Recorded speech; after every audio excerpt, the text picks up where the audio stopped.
electrical and thermal conductivity. It turns out that getting from band structure to transport is not so easy. And in my full semester course that I give on UBC, I would now go on to about 3 lectures explaining this transport theory. But I don't want to do it here. I was asked to do maybe some more modern things, and I will do that next week. But still, this series of lectures would be incomplete if I completely omitted transport. So what I will do, I will just condense all this material to one lecture where I will outline the basic ideas behind this and show you some main results, but I will not do the derivation. If you're interested, this is done in great detail in Ashcroft and Mermin. Basically, chapters 12 and 13 discuss this topic in a great detail, and you're welcome to peruse it. It's no rocket science, but it's kind of technical in places. I want to skip those things. Now, before I go on, there's one thing that I forgot to mention last time, which is kind of important. And this is a concept of effective mass in the context of this tight binding model and more generally. So let me just quickly say what that is. So basically, when you have an electron dispersion, such as the one we derived last time from the tight binding model, this cosine dispersion, you can see that near the very bottom of the band and near the very top of the band, the dispersion looks locally parabolic. So when the electron is in this vicinity or here, it looks more or less like a free particle. And therefore, one can associate mass with this band. And let me just quickly show you how to do that. Well, basically, one can just expand this energy dispersion near the bottom of the band and near the top of the band. So, for instance, near k equals 0, one can expand epsilon k to leading order. And what happens is the following.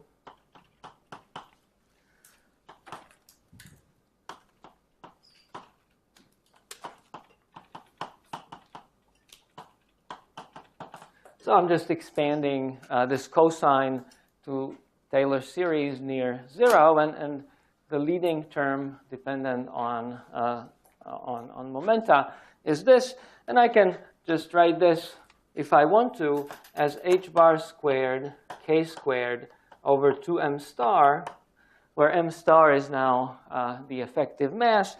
And just by comparing the two coefficients, I can deduce that the effective mass is the following. So this is the effective mass.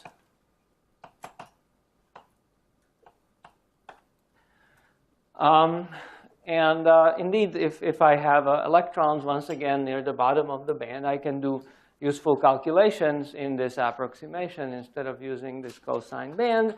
Now, one thing to note here is that this effective mass m star of the electron near the bottom of the band has absolutely nothing to do with electron bare mass. Right? The actual electron mass doesn't even enter this expression. It simply depends on lattice constant, Planck constant, and t, which is this overlap integral between the wave functions.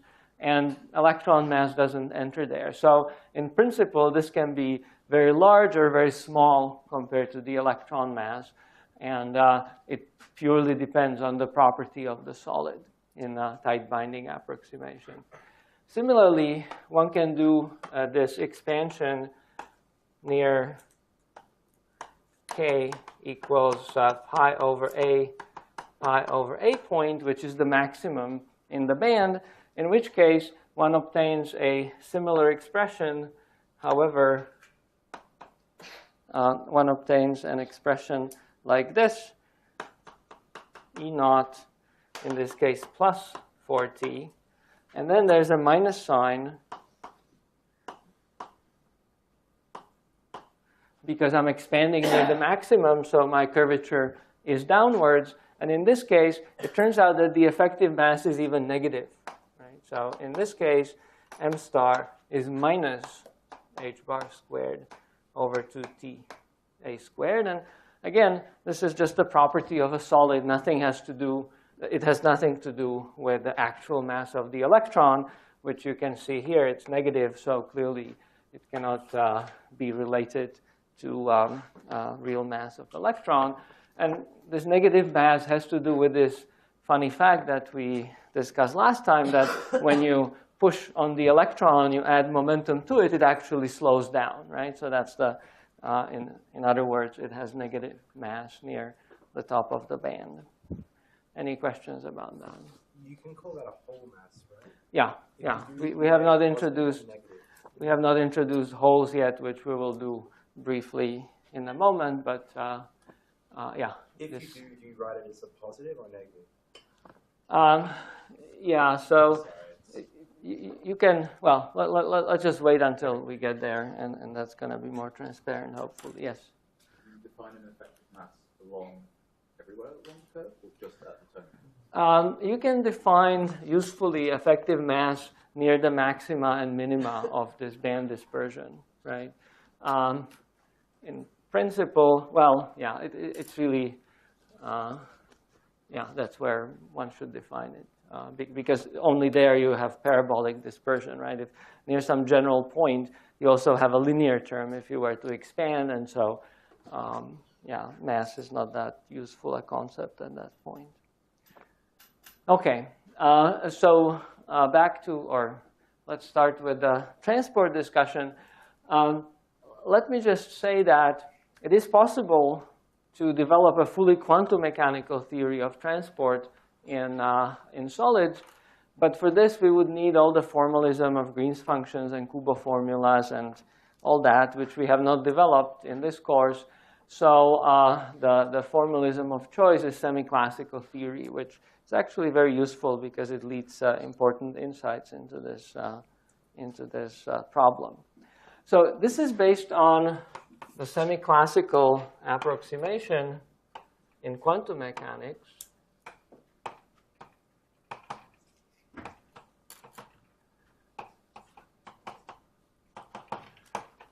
In quantum mechanics, also known as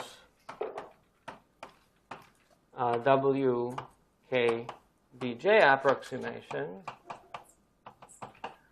And what you hopefully have seen before in either undergraduate or graduate quantum mechanics is this WK-BJ approximation, which basically says that when you write a wave function for a wave packet, something like this, sum over k prime g k prime e to I k prime dot r minus h bar squared. Sorry, this is just h k prime squared over 2m times t, where this gk prime is some smooth function in momentum space, and this describes a wave packet. One can show that the center of mass, so to speak, of this wave packet behaves classically. So one can associate a coordinate and momentum with this. So WK-BJ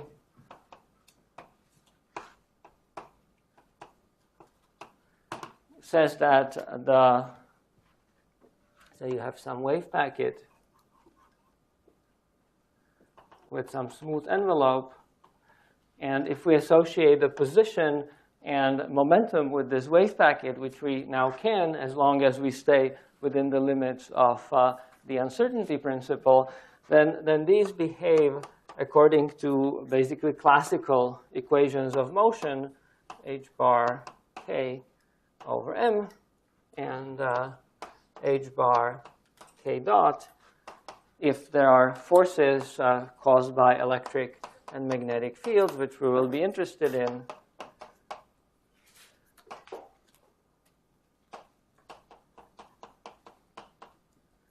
So these are the semi-classical equations of motion.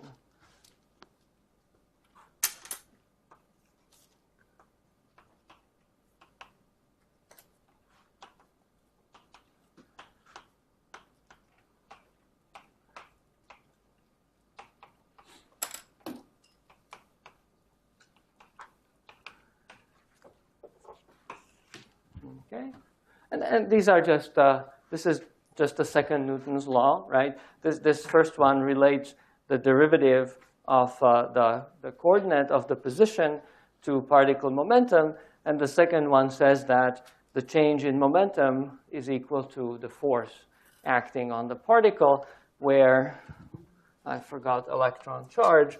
We're assuming, since we're interested in charged particles, that these forces are electromagnetic in nature. So the first, well, it's just a Lorentz force acting on a charged particle with velocity v. So what we would like to do is to adapt this formulation for particles moving in a periodic potential.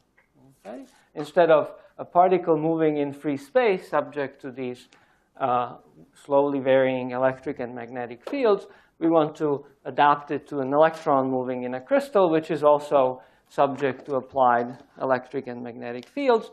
And it turns out that the mathematics behind this, deriving similar semi-classical equations of motion, is not trivial, but nevertheless, one can obtain precisely the same form of semi-classical equations of motion. So in the crystal,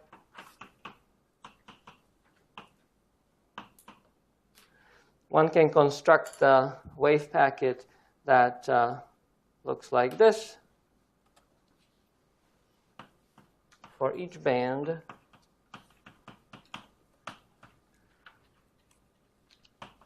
Again, sum over k prime, the same function gk prime that is basically the envelope of the wave packet in the momentum space. And then one constructs these wave functions from the Bloch eigenstates that are the eigenstates of the electron in the solid. And here in the exponential, instead of just a free electron energy, there's a band energy epsilon nk prime that one obtains by solving the Bloch equation for a particle in a given potential. Okay, so for this type of wave packet, one can then go ahead and show that similar semi-classical equations of motion apply. The only difference here is that,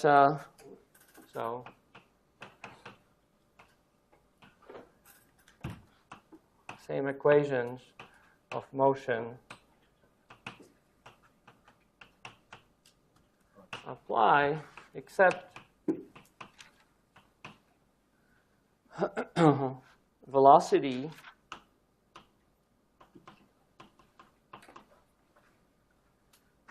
will be given by 1 over h bar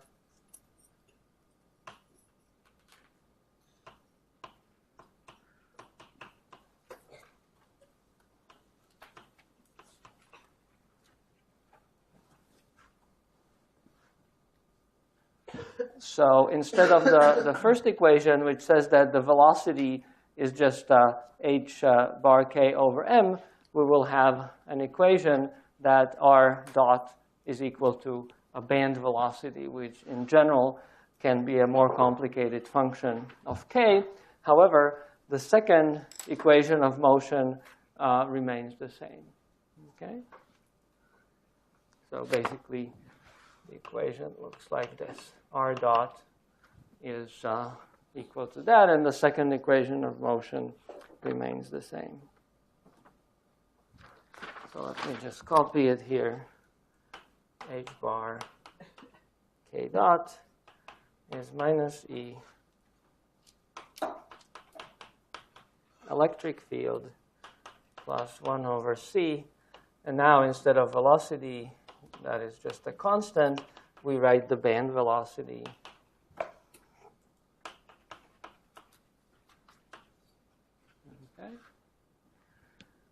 So once again, in the case of a free particle, these equations of motion are relatively easy to derive, and hopefully everybody has seen that in quantum. In the case where you have a periodic potential, this is much more tricky, but nevertheless, these equations can be shown to be valid. And they are subject to certain limitations.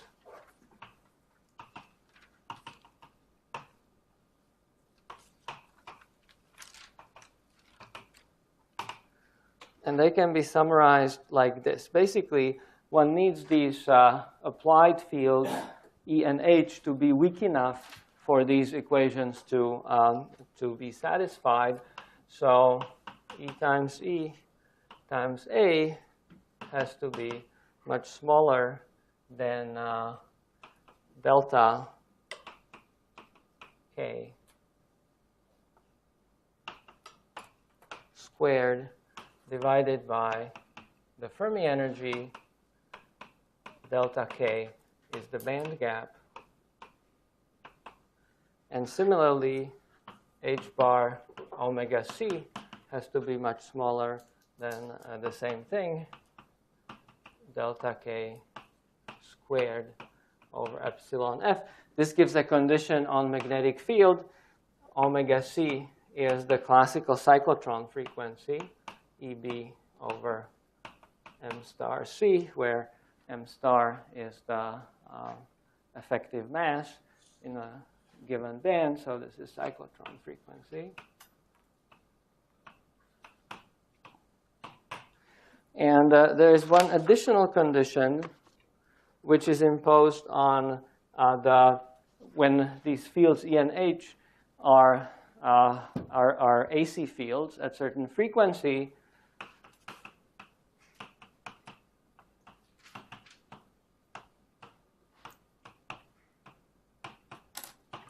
Omega must also be much smaller than delta of K. So basically what these conditions tell you is that in order for these semi-classical equations of motion to be valid, the electron has to stay in a given band, right? If the electric fields are too large or they vary too rapidly, then they can give electron enough energy to undergo a transition between two bands. So basically, you have two bands, and as we will see, these equations of motion just describe electron as a function of time, basically moving in a certain way in this band. But if there is enough energy available, then the electron can make a transition to a higher band, and this would be a discontinuity from the point of view of these equations, and they would not be valid. So as long as these equations are satisfied, then everything is fine, and these transitions do not occur. Yes? So these equations then don't work for metals because they don't have a band gap? Well, they work.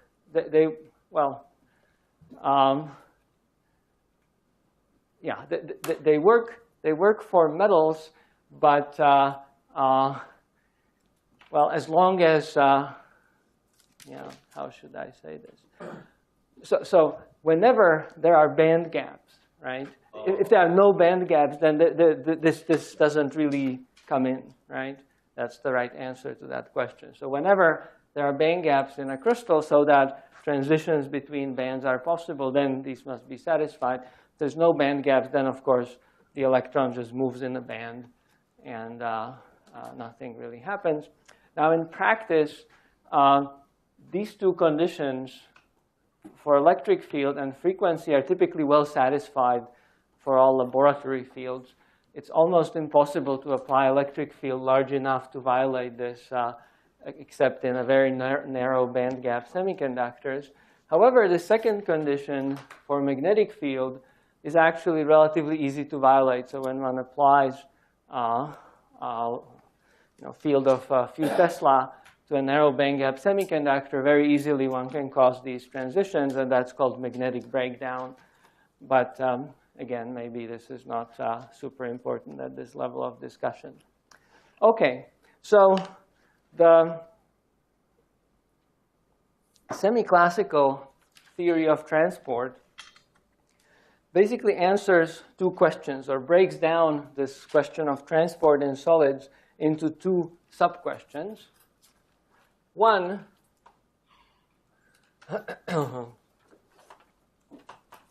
so let me first say the following. Basically, the picture is the following.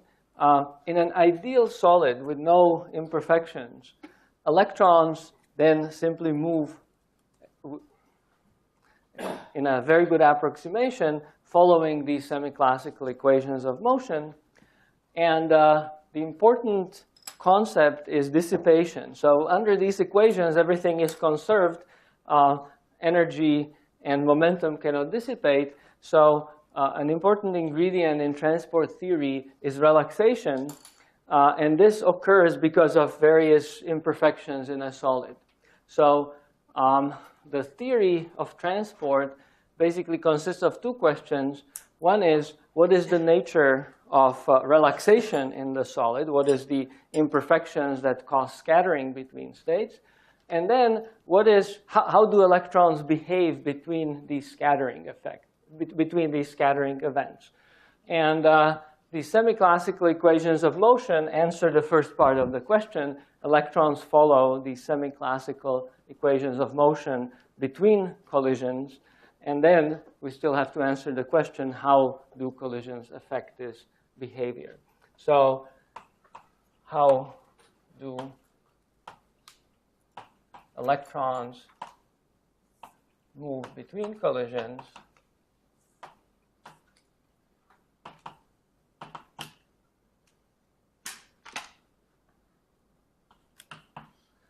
And second, what is the effect of collisions on electron transport? And we now answer these two questions in this order. So we already wrote down semiclassical equations of motion. So we can now study them to answer this question number one. And once we've learned a little bit about this, then we can turn to this second equation of motion, the second question. So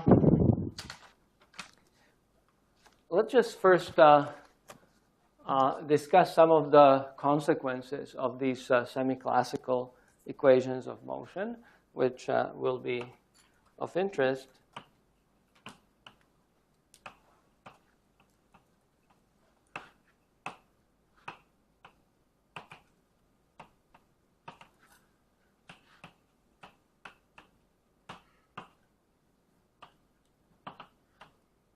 And one important consequence is the following.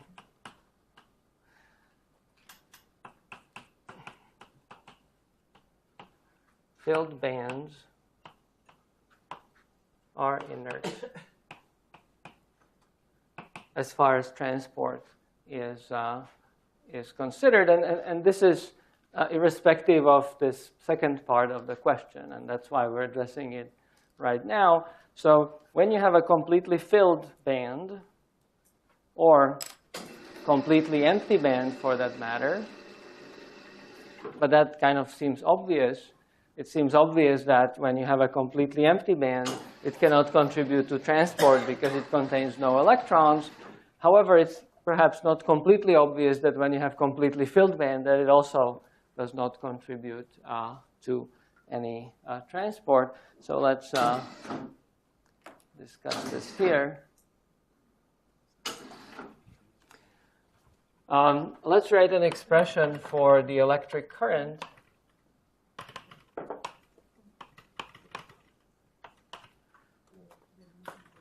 And we had this expression before. Let me just copy it.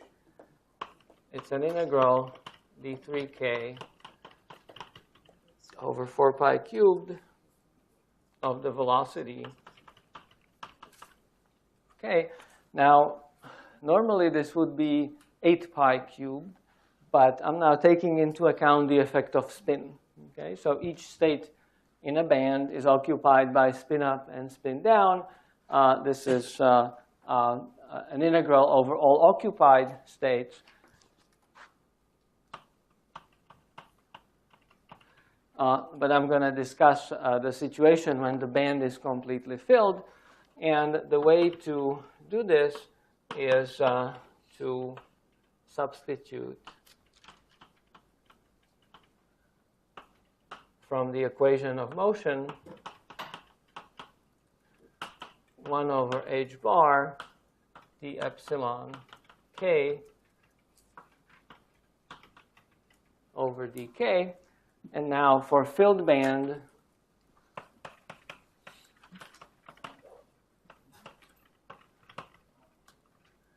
I have integral over the full Brillouin zone, right? But the point is that epsilon k is a function that is periodic on the Brillouin zone. For instance, the cosine function that we had in tight binding model is an example of that. And we have argued on general grounds from Bloch theorem that this is the case. So what one has here is an integral when the band is filled over one period of periodicity of a derivative of a periodic function. And this integral necessarily vanishes. So this integral over the full Brillouin zone is necessarily 0. And there's just a mathematical theorem. If you don't see that, well, let's just do that in one-dimensional example. So in this case, we will have j minus e integral just dk from minus pi over a to pi over a of 1 over h bar d epsilon k dk. And maybe I have pi here. This epsilon k is a periodic function on this interval, so I can immediately integrate. And what I will get is minus e over pi h bar. And then the integral is simply epsilon k from minus pi over a to pi over a. But since this function is periodic, these two values are exactly the same. And this is going to be 0. And with just a little more effort, one could prove this in 3 dimensions. But I think this statement is obvious. So indeed, filled bands are inert, and they do not contribute to the current. And basically, this is because of the argument that I presented yesterday. In a filled band, you always have the same number of electrons moving left as you have right. And no matter how you rearrange them, this is always true because all the states are already filled. So in fact, you cannot really rearrange that meaningfully in any way. OK, so second point that I would like to make before moving on to collisions is the simplest case when one can solve these semiclassical equations of motion, which is in motion in applied DC electric field.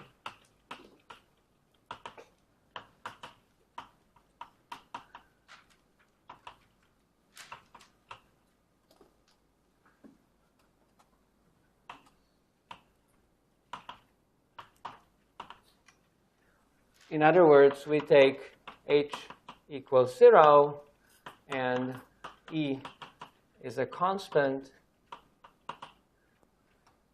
So in that case, the second equation of motion can be immediately solved, right? I just have h bar k dot is minus E times capital E, where capital E is just a constant. And the solution is simply the following. K of t is k of 0 minus E divided by h bar times t. So semi-classical equations of motion in the case of uniform electric field, which is a kind of case of greatest interest because when you want to calculate, say, a conductivity of a metal, you would apply such a uniform DC field. They tell us that momenta of all electrons simply start evolving linearly in time with this as a coefficient describing that linear dependence. Okay? So what this means is that, again, let's take a 1D example of a cosine band, which is partially filled at the beginning. So here's my momentum, k, epsilon k. And let's suppose my chemical potential initially is here.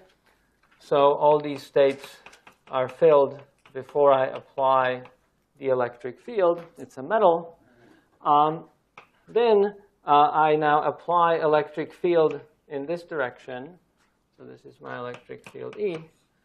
Now, because of the fact that the electric charge is negative, then momenta of these electrons will start marching in the opposite direction. So at some later time, t, I will find that these states are occupied like so, from here to there, okay, at some time t greater than 0. And as the time progresses, basically this whole train of electrons just keeps going and eventually emerges on the other side of the Brillouin zone because everything is periodic. So this is a kind of interesting finding that this simple solution gives us, and kind of counterintuitive, right? So imagine what this does. As soon as you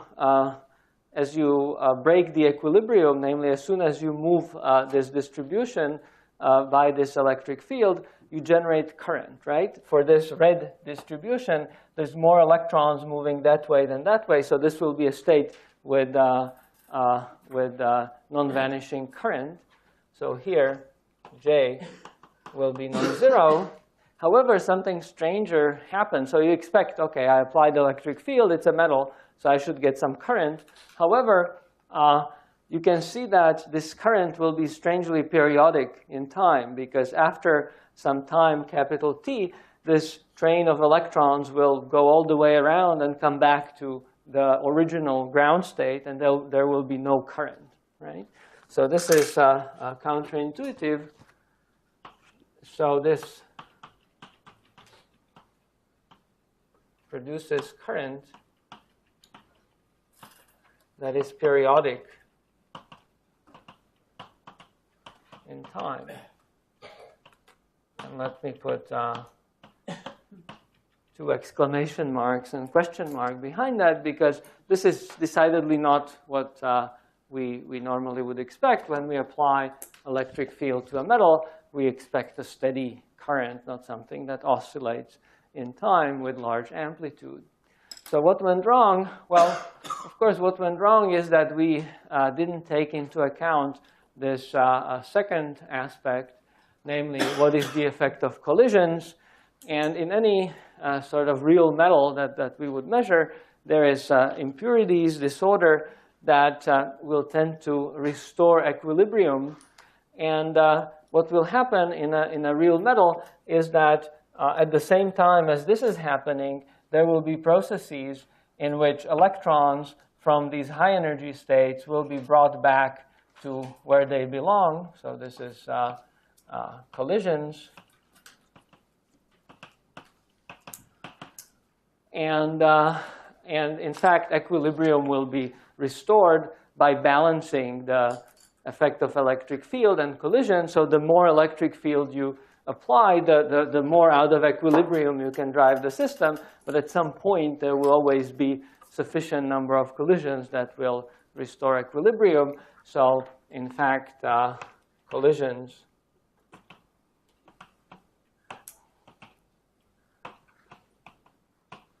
restore steady state. Now, that happens typically. Let me write this another note. However, there exists phenomenon that is called Bloch oscillations.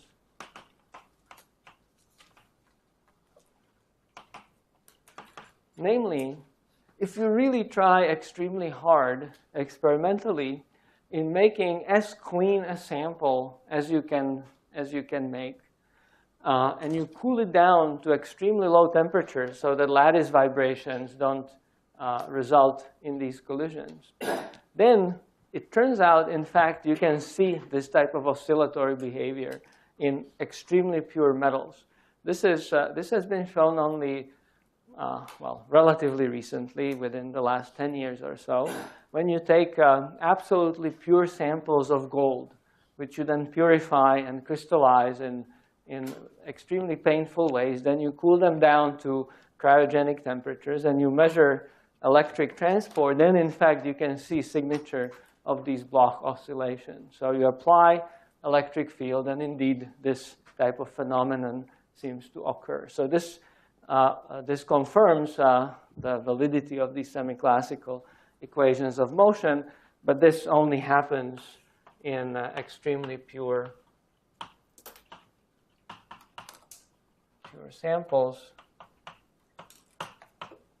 at ultra-low temperatures. Okay.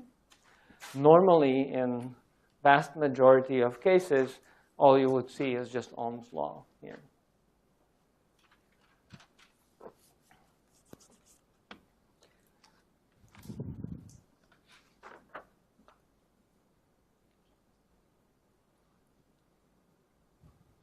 Okay. One interesting consequence of this is theory of holes, which we already brought up. So you see, this current, so imagine I have a situation when I have a band that is nearly filled. Okay? What I can do, I can rewrite this expression for the current, which involves integral over all occupied states, to an integral of all states minus those that are unoccupied. And since integral over all states is 0, as we just showed, I can express the current in terms of just states that are unoccupied. And let me just do that quickly. So J, writing this schematically, is minus E times integral of something over occupied states, right? And I can rewrite this as minus E times integral over all states minus K is empty. Right? That's an identity. However, we showed that this guy here is 0. That's just the fact that filled bands are irrelevant.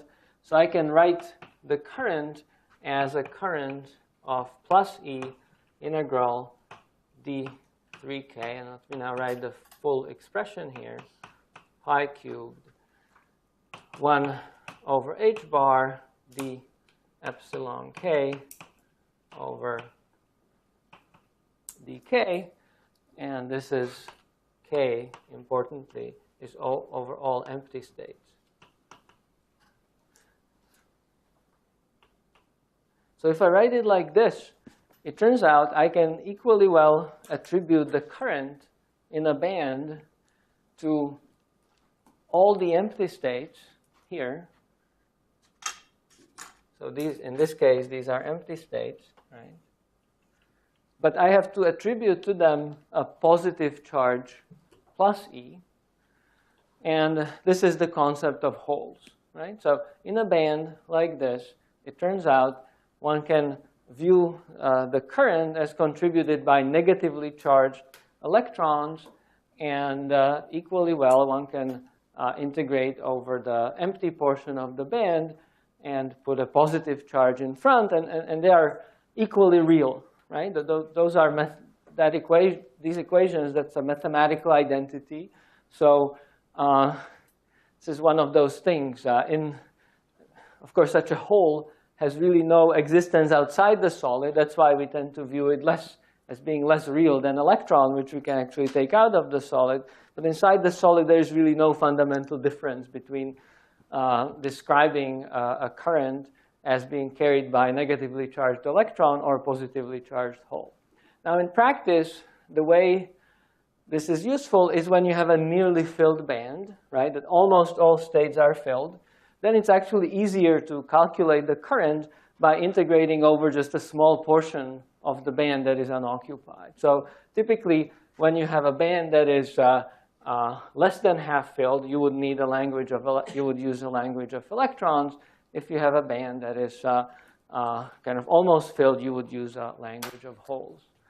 And this then leads to theory of N and P-type semiconductors. In one, electrons are dominant carriers, in the other, holes are, and so on and so forth. OK, any questions about this?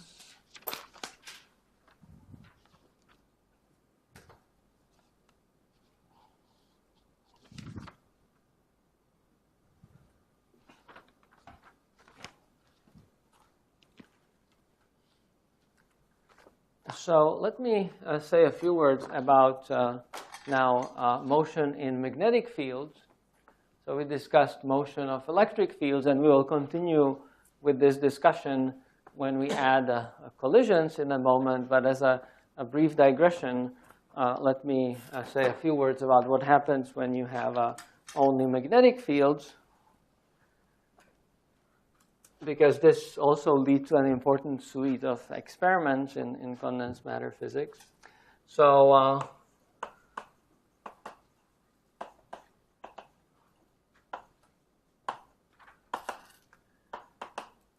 in magnetic field, so I take now E to be 0, but H to be non-zero, just a constant field. And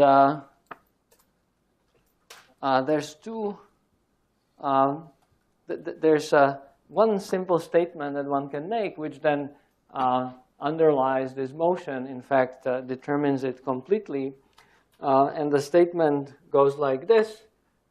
The vector, the component of momentum parallel to magnetic field and epsilon k are constants of motion.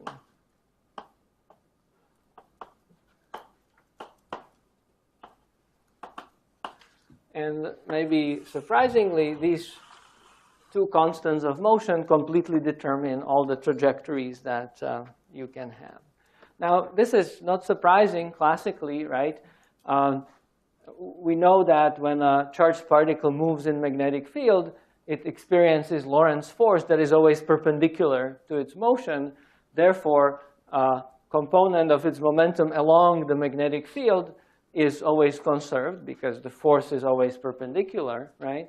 And similarly, the energy of that particle is conserved because the force is always perpendicular to its motion. It may be less obvious in this band theory, but one can easily show that this is the case. So let me go through a proof. This K is K parallel is basically this. I take a unit vector in the direction of field, and then I project the momentum onto the field direction. That's how I can define this K parallel. And H with a hat is just H divided by the length. So it's a unit vector along the field. And what I can do, I can take the second equation of motion, which is this one. So I take this equation of motion and I dot it into the magnetic field vector. And let's see what I get.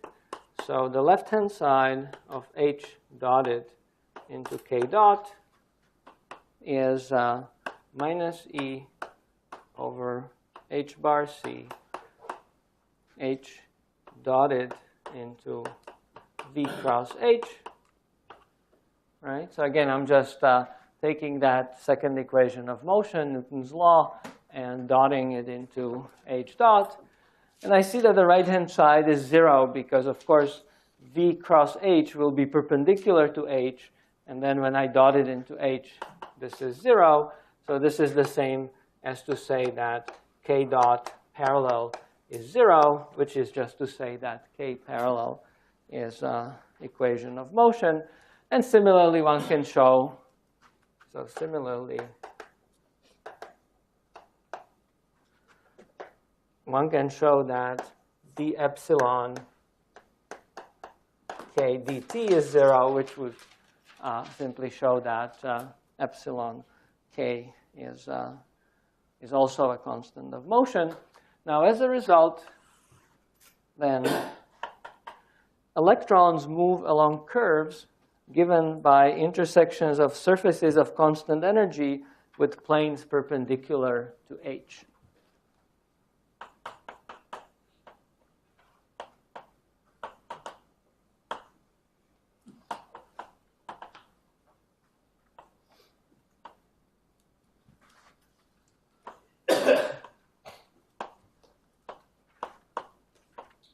Along curves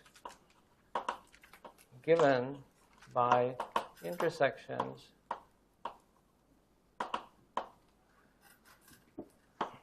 of surfaces of constant energy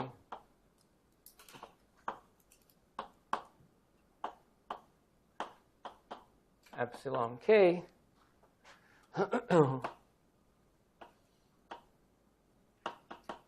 with planes perpendicular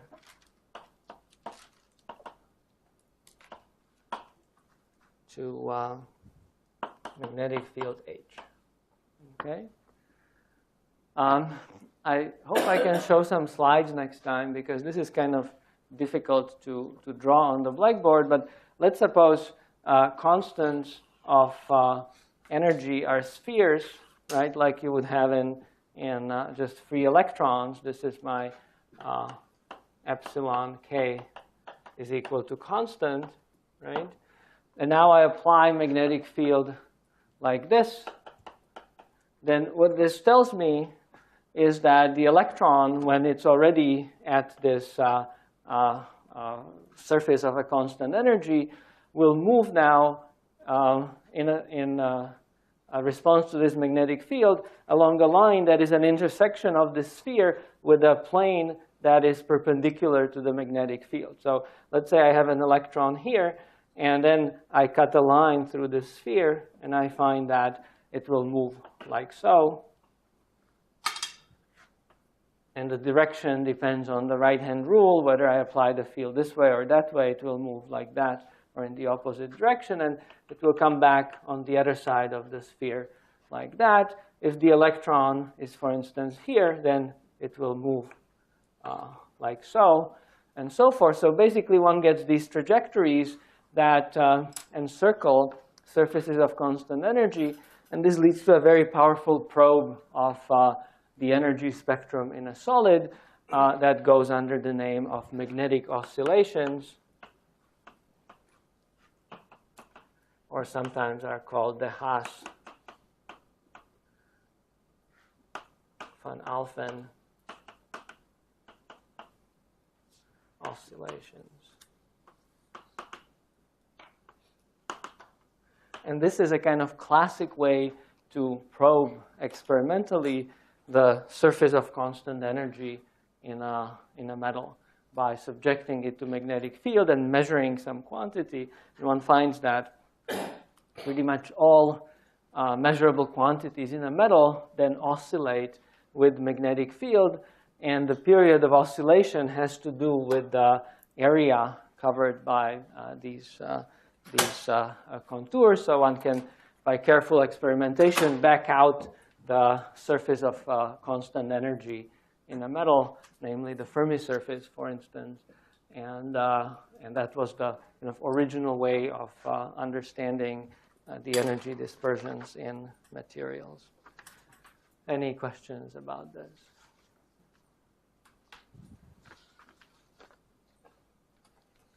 Okay, so let me now move to this second question. What is the effect of collisions? Namely, how does energy and momentum dissipate in solids?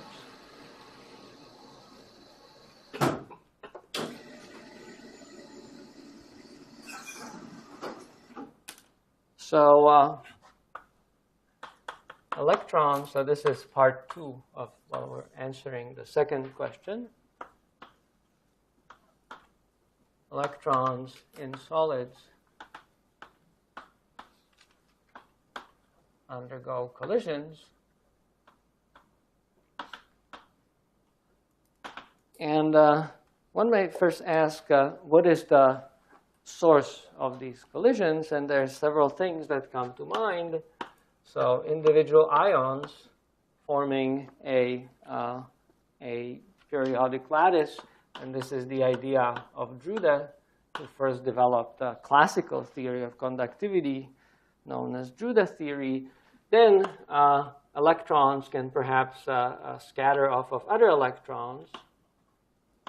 There's many of them there. Then there is disorder. Crystal defects.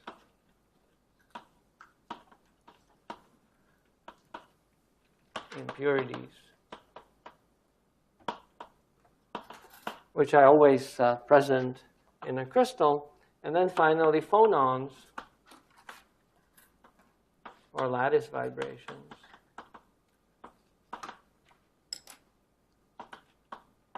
And there could be others, maybe magnons, but those are not as strong. So when we look at that list, we have to actually exclude one. So it turns out that this first, although the original discussion, the Drude theory, was quite successful. Drude assumed that ions would be the dominant scatterer in a metal. This is actually wrong, and I have to write this in a large letter so that nobody can accuse me of not understanding this. We have shown that as long as ionic lattice is periodic, right, this does not lead to collisions. Rather, one can find a good eigenstates of electrons in this periodic potential.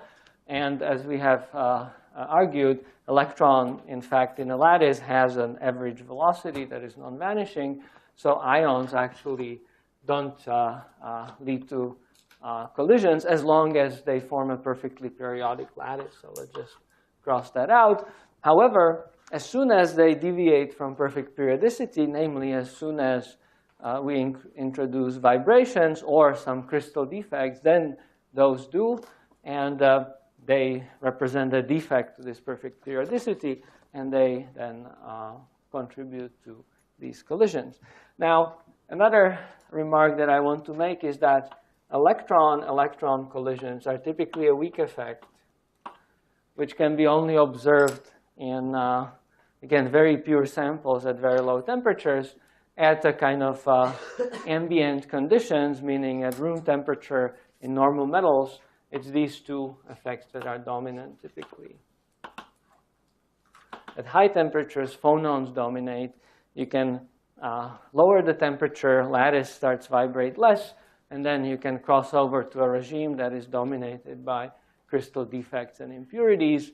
And those two balance off. When you make the crystal purer, then you can reduce its resistivity, but then you have to cool it down to lower temperature because phonons always are there. So a large part of traditional condensed matter physics or solid state physics deals with these sources of collisions, and you can develop a detailed theory for how these work and what they actually do. And this is not what we're going to do. We're going to use, in our further discussion, what is called a relaxation time approximation. So we're going to include collisions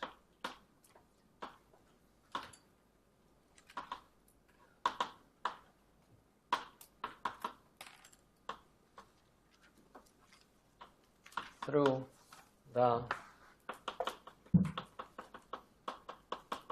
relaxation time approximation. And the relaxation time approximation simply acknowledges that there are sources of collisions in a solid, but their effect is by and large universal in that they tend to restore equilibrium when you try to push system out of equilibrium, say by applying electric field.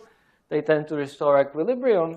And all these sources of collisions have an effect and contribution to this relaxation time mechanism. So what this relaxation time approximation says is the following. It says that electron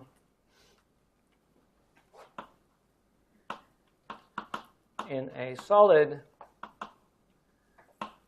experiences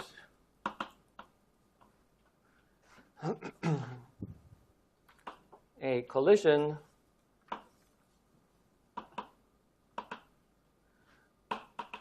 in time interval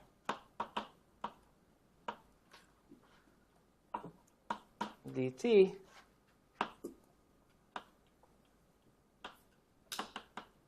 with probability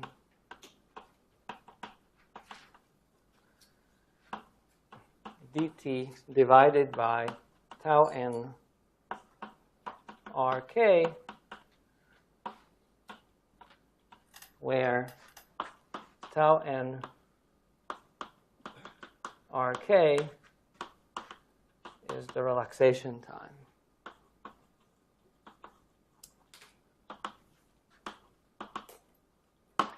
And in principle, it can depend on which band are you in. So it has a band index. It can depend on what momentum the electron has, and it can depend on where in the sample the electron is. Yes? So wouldn't an impurity usually be an ion? Or no? I don't know what an impurity is. When you say that it's the dominant effect of collision, or positive collision. Well, impurity, there's a different kind of, by impurities, usually one means either substitutional impurity, so you have a lattice, I don't know, iron metal, and instead of iron atom, you have a cadmium or something. That would be a typical impurity. There can be other crystal defects, and these are all sorts of dislocations, disclinations. There's many different types of defects. But like a collision one, it's not crashing into an ion, like the Oh, okay. Yeah, so maybe I was not clear. So by ions, I mean periodic ion lattice, right? The Drude model was basically like this. You have a periodic lattice of ions, and then Drude envisioned that electron as a classical particle would just go around and bounce around these ions, and that's how it would relax. And so what I'm saying is that as long as this ionic lattice is perfectly periodic, this is not a valid mechanism, right? As soon as you have some imperfections in this periodicity, for instance, you displace this ion here, like as in phonon, or you replace it by double plus ion with different valence or something in such a way that it breaks the translation invariance, then that leads to a collision. So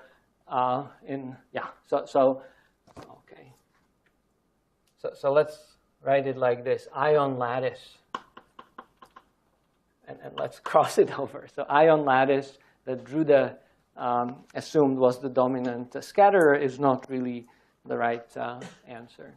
Any other questions? So, along with the semiclassical equations of motion, could you account for this by introducing something like a linear drag term? Can you please speak up? I cannot hear you. At the level of the equations, semiclassical equations of motion, could this be included like a linear drag term of some kind? Yes, exactly. So the next step, thank you for that question. The next step now is to construct a theory, and that's the semiclassical theory of conduction in metals, that combines the semiclassical equations of motion that we discussed with this idea of relaxation time approximation. And basically, the way it works, so this is the semiclassical theory of conduction.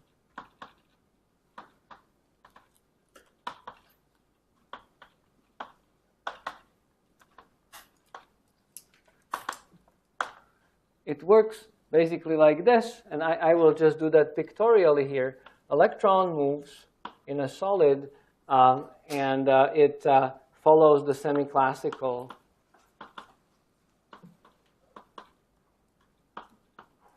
equations, right? So it moves, and maybe if there is magnetic field, it curves around like it should.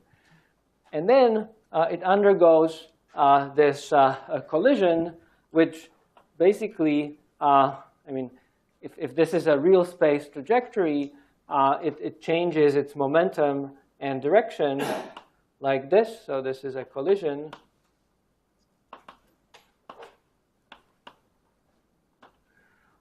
And again, there's another electron that moves and then undergoes a collision and maybe starts going back, right? And the theory that one needs to develop is now the one that takes into account these relaxation processes on top of this semiclassical equation of motion.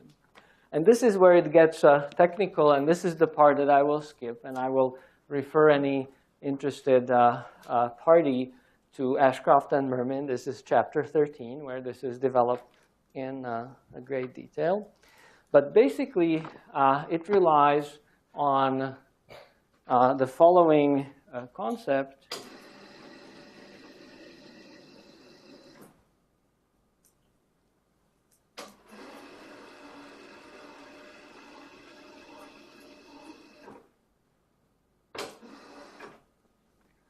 So let me just write that the theory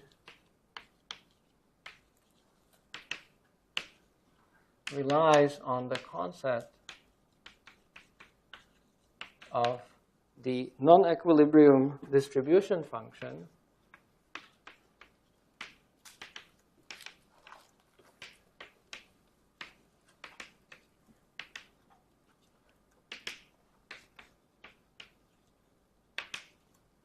which is defined as follows.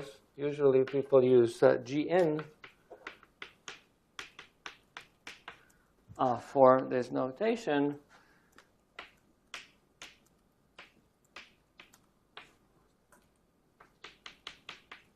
So this Gn, which is a function of r, k, and t, times the volume element, is defined as number of electrons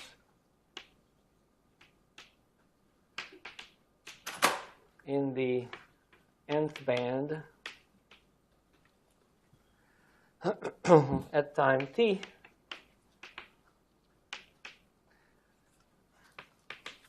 in the phase space volume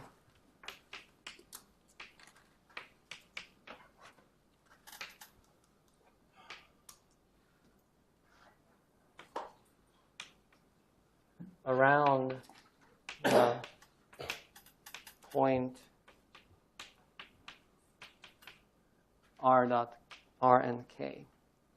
Now, interestingly, and this is what's done in chapter 13 of Ashcroft and Mermin, basically only taking into account the semiclassical equations of motion and this definition of the relaxation time, plus the assumption that when no external fields are applied, this turns into equilibrium Fermi-Dirac distribution function. one can actually calculate this object, okay? Or at least write a closed form equation that needs to be solved to find this object, okay? And again, I will not go through that calculation because that would take another whole lecture. It's a kind of very interesting, procedure.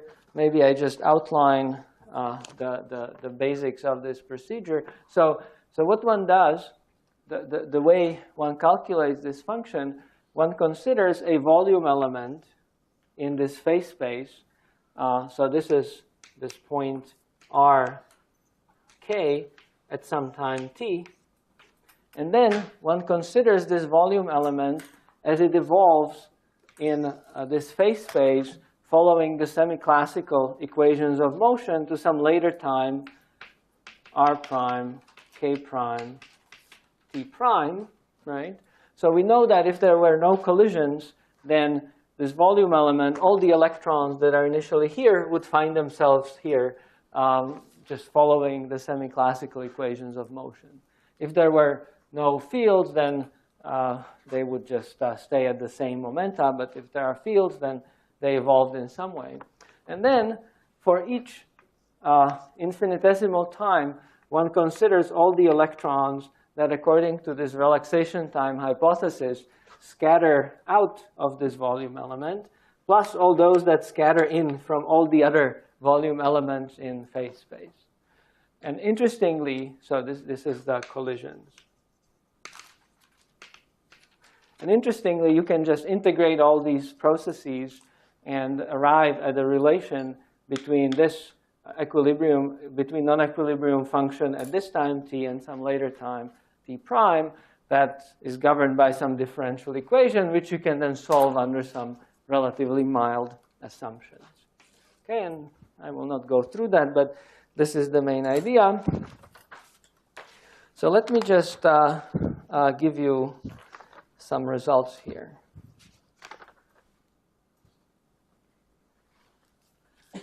And these results are already simplified by several assumptions. So here are the results for Gn, assuming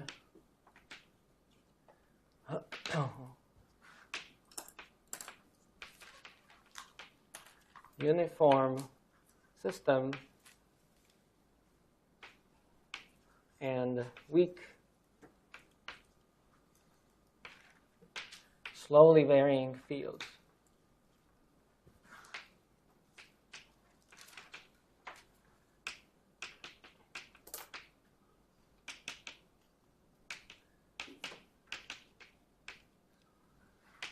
One also assumes that the relaxation time, tau n r k, is independent of space, which goes back to the assumption that the system is uniform, so I don't put more collisions in one part of the system than the other.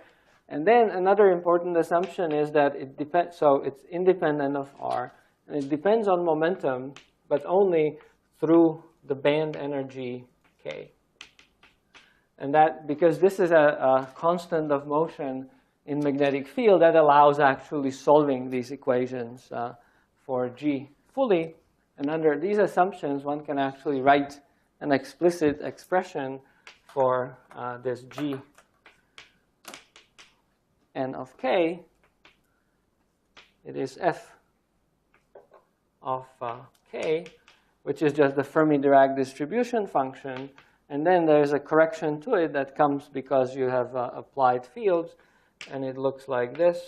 It's proportional to this relaxation time. And then one has a first derivative of this Fermi-Dirac distribution function with respect to the energy, Vk dotted into minus E plus epsilon k minus mu divided by t times minus the gradient of t. So this is one thing that I didn't mention. we assume a uniform system and weak slowly varying fields and weak gradient of T. So one thing that we want to get out of this is not only electrical, but also thermal conductivity. And for this, we need to put in also a temperature gradient. But without the temperature gradient, it works as well. So this is a kind of interesting achievement of theoretical physics, that one can solve this seemingly intractable problem under these assumptions basically rigorously. And this is sometimes also known as a linear response theory.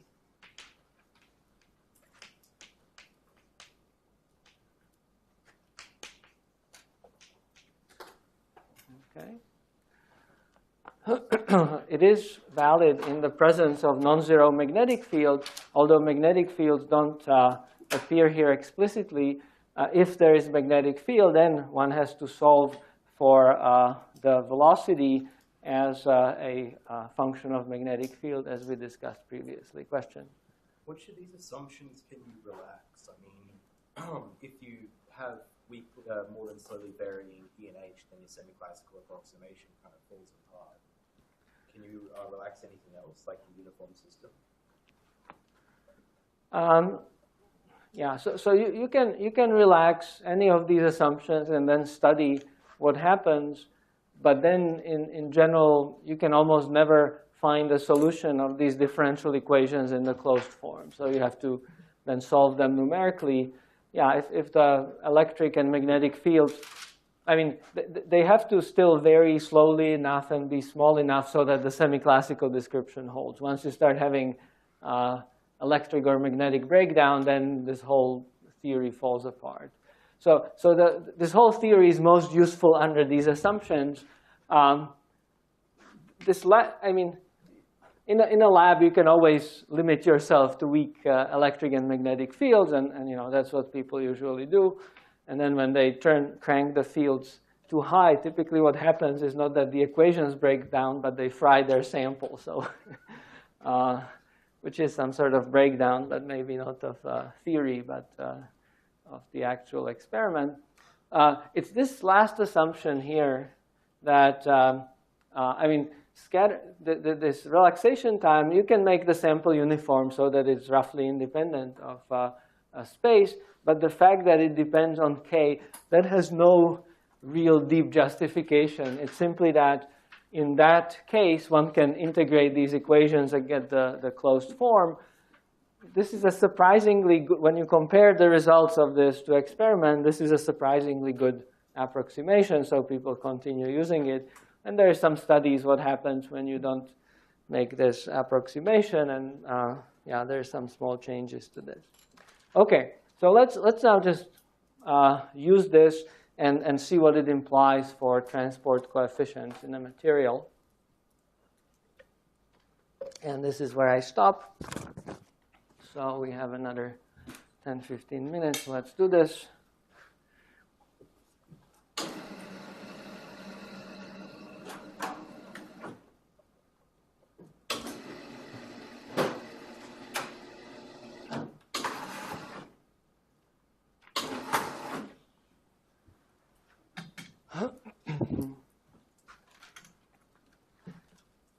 So let's write the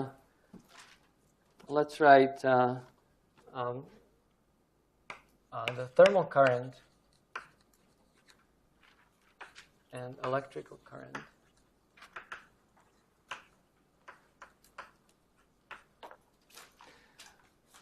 So electrical current looks like this in terms of this non-equilibrium distribution function. And again, it's an obvious definition, but I write it down here. It's sum over all bands, integral d3k over 4 pi cubed vnk times gn of k. Okay, so basically, previously I wrote a similar expression where it would just look like this, and here I assumed I'm in a ground state, or I just integrate over occupied states, right? So this is the same expression because this function tells me which of those momentum states are occupied, right? So I'm simply integrating over all the velocities of all occupied states in the system and multiplying it by the electron charge. That gives me electrical current. And similarly, thermal current, which I denote by JQ, has an expression like this: sum over n integral d3k over 4 pi cubed. And here, instead of charge, I'm summing over the energy of the electron, reference to the chemical potential, Vn k times Gn of k. And the idea is similar. Thermal current is essentially an energy current, so I'm summing over all the energy times the velocity. That gives me an energy current per electron, and this just tells me which of these states are occupied. Okay, so now what I'll do, I just take that form of my non-equilibrium distribution function, substitute it in here, and see what I get. First of all, I notice that this first piece, which is just the Fermi-Dirac distribution, that does not give me a contribution to any currents, because in equilibrium, I don't expect to get currents. It's only the second piece that gives me contributions. Namely, I only expect currents to have when I have applied electric fields or thermal gradients. And the expression that I get looks like this. Electrical current can be related to electric fields and thermal gradients like this.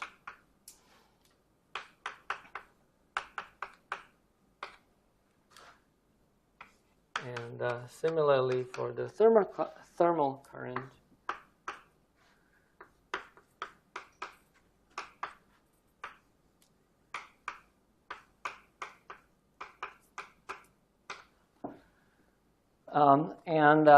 these guys, L11, L12, L21, L22, are the so-called thermoelectric tensors, which I will express in a moment.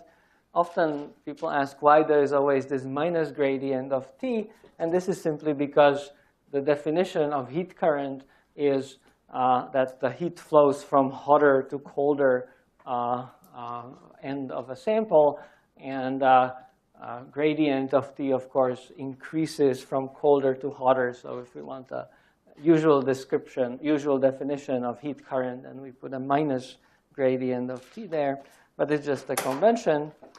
And these components of thermoelectric tensor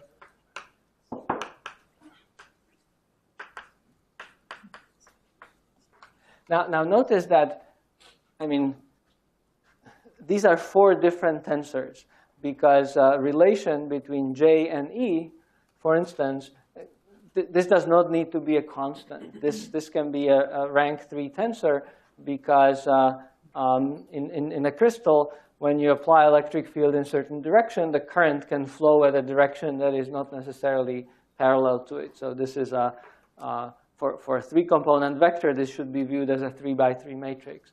So those 4 objects are individually tensors, and they can be expressed like this.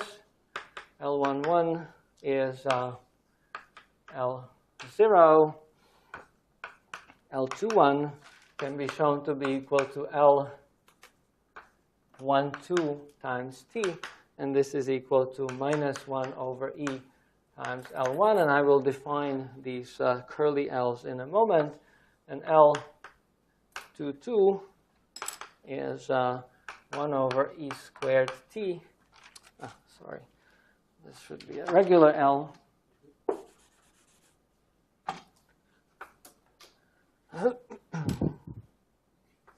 Times L2, where this L of alpha is just a simple expression like this. it's E squared d3k over 4 pi cubed minus df over the epsilon tau of epsilon k vk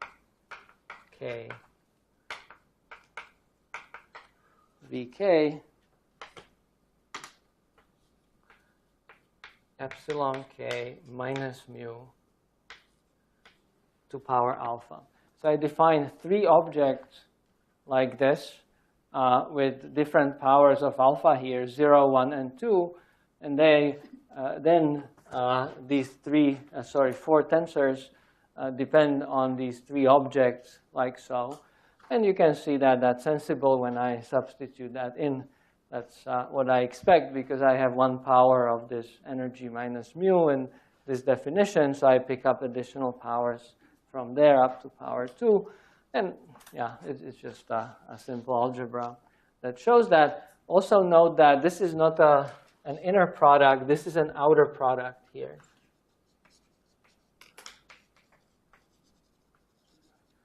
In other words, this carries 2 Cartesian indices. I can write it as ij, and then I would put ij here. So for instance, Lxx would have 2 x components and so on. So it's a tensor. OK, any questions about this?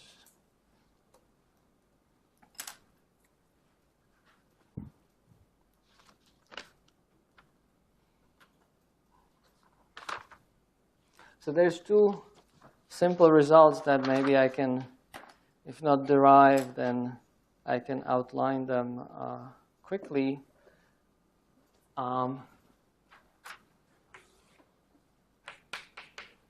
For a metal at low T and gradient T equals 0, we can obtain from here electrical conductivity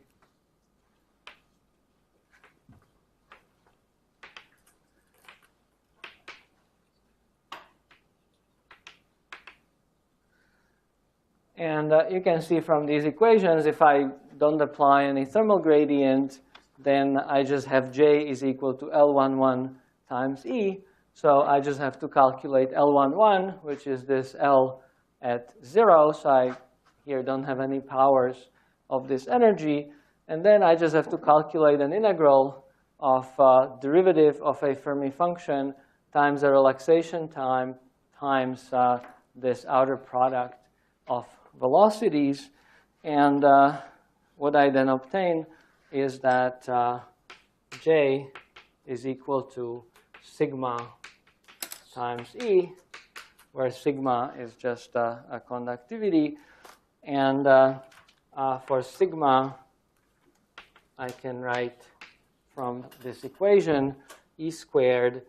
And if I just want to calculate it approximately, I assume that this relaxation rate is roughly constant. So I evaluate it at the Fermi energy. And then I integrate d3k over 4 pi cubed. And one thing that I can do, I can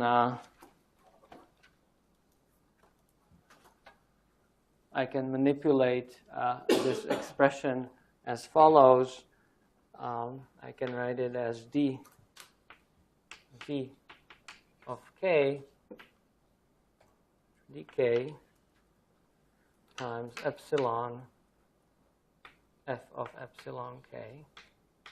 So I have integrated by parts and then rewrote derivative with respect to epsilon to derivative with respect to v. And you can check that this is, in fact, an identity. And derivative of velocity with respect to k, this is roughly just h bar over mass. If I pull that out and integrate the Fermi-Dirac distribution over the volume of the Brillouin zone, then that just gives me the total occupancy of electrons. So when I put everything together, I get n e squared. This is effective mass, tau divided by m star. And this is nothing but the Drude formula.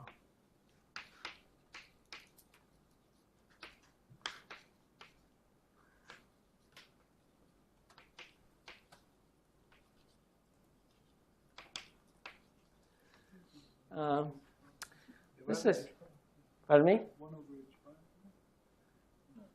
Am I missing something? Yeah, I'm missing an h bar here. Yeah.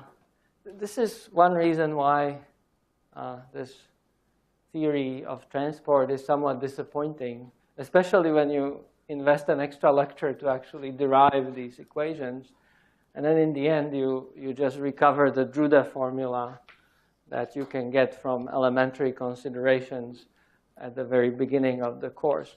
Now, of course, this expression here and those expressions derived there have vastly more validity than the simple Drude model, which is a kind of classical model. It tells you about where they fail and so on.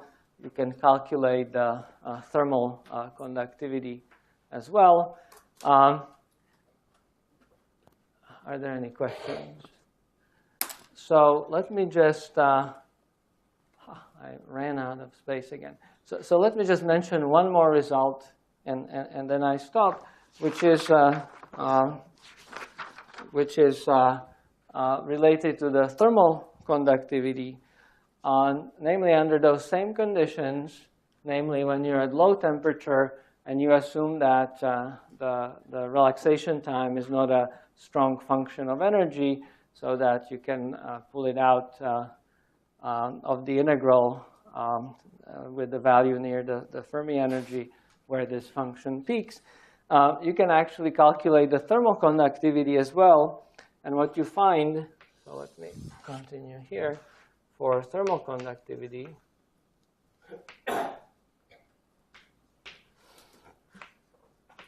kappa, which is defined as a relation JQ is equal to kappa times minus gradient T under the condition that there is no electrical currents flowing in the system. You find that this kappa is actually related to sigma by the following very simple relation. Kappa is equal to pi squared over 3 kb over E squared T times sigma. And this goes under the name of Wiedemann-Franz law.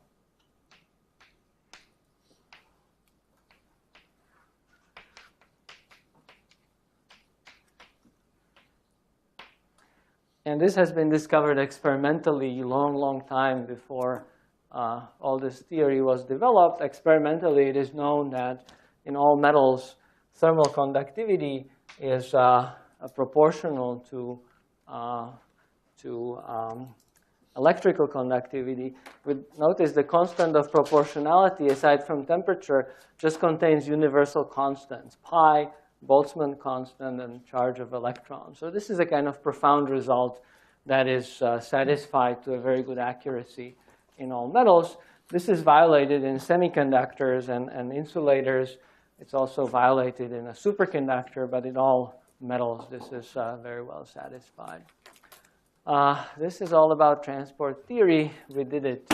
And next week, we move into 21st century. We do some interesting things. Thank you very much. And I see you tomorrow or Monday. Have a nice weekend.